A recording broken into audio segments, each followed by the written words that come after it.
మునక్కాయ నిలవ పచ్చడికి ఎలా రెడీ చేయాలో చూద్దాము.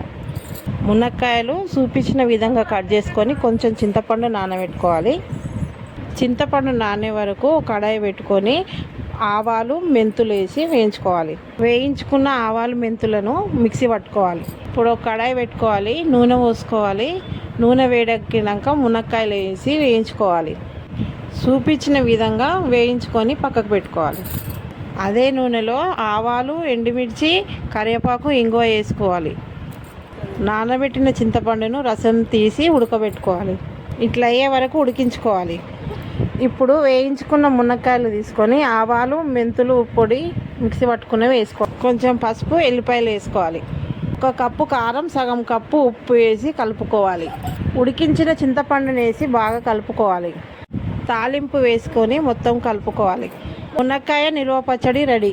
మా వీడియో కనుక నచ్చినట్టయితే లైక్ చేయండి, షేర్ చేయండి, కామెంట్ చేయండి, సబ్స్క్రైబ్ చేసుకోండి.